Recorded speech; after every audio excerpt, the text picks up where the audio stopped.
Hey everybody, welcome to our weekend check-in video for PSY-5 Social Psychology for Saturday, October 1st. So we're finally leaving September behind there. Going to go over a few items and reminders and clarifications of any assignments, upcoming or otherwise. Let's go ahead and get started.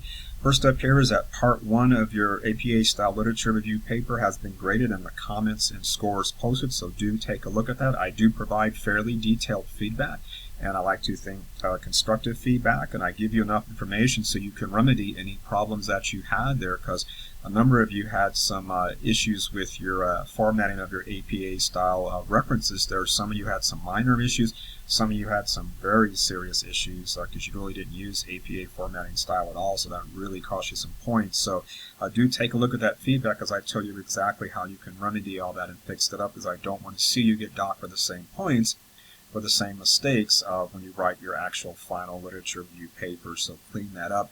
Some of you had some issues regarding the caliber or quality of your references. They were not actual research articles, so you need to clean that up. And some of you had some issues with your either the selection of your topic or your thesis statement, so again, remedy those things as well. Again, I give you detailed feedback.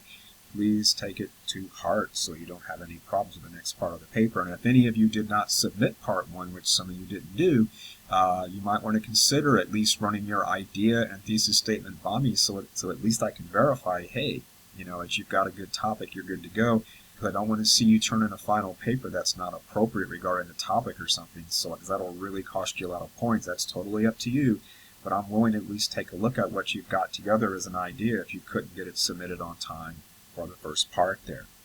And speaking about your final literature review paper, that's going to be due on Monday, October 31st, which I know is Halloween, but it's just the way it works out with the schedule. So you can always submit early if you've got Halloween plans. So keep that in mind. You've got plenty of time to get it together there.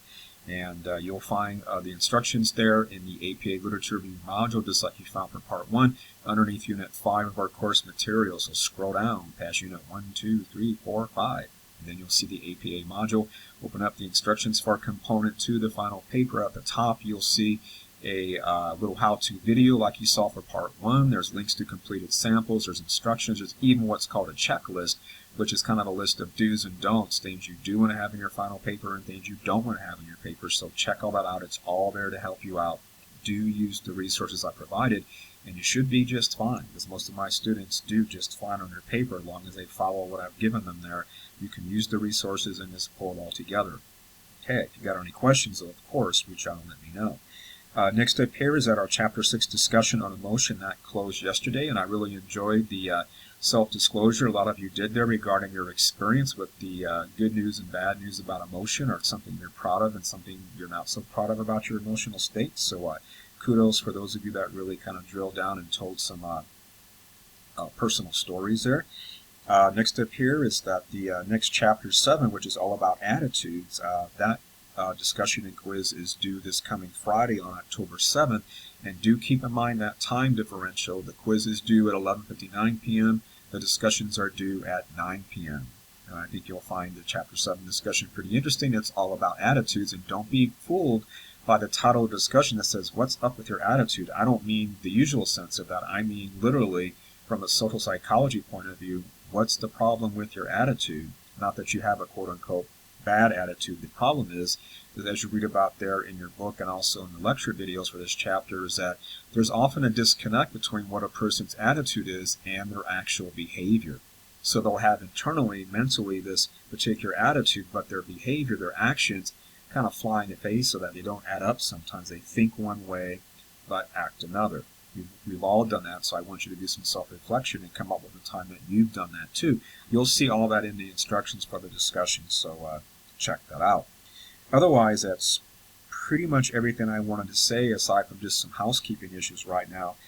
Don't forget, we have our live session this coming Monday, so hope to see some of you there. It's on Zoom, and I will record it. Make sure you're watching those lecture videos. It will really help you out in grasping some of the material, so please do watch those. If you need anything in the meantime, please reach out via email on Canvas. I'll be glad to get back to you and address your concern. And just one final bit of housekeeping here is that the last day to drop, and you will get an announcement about this, the last day to drop is this coming Friday, October 7th, for this full 18-week fall semester. So if you decide you don't want to be in this course, or any course you're taking right now this fall semester, make sure you go into self-service. Remember, that's the new thing. We don't have WebAdvisor anymore. When you pull up your courses in self-service, there's a real obvious indicator there that says, yes, you can drop the course. So go ahead and do so for this class or any class you're taking, because if you don't drop the class and you just stop coming to class, online or in person for that matter, you're still going to be registered. You'll still have to get a final letter grade, and it's going to be a failing grade, chances are, because you haven't done all the work to earn your points for your grade. And so to avoid that, please make sure you do the right thing by yourself there and get yourself dropped from the class. Okay, that was everything I wanted to say. Thanks for coming. I will see you here next time, and maybe see some of you Monday. Take care until then. Bye-bye.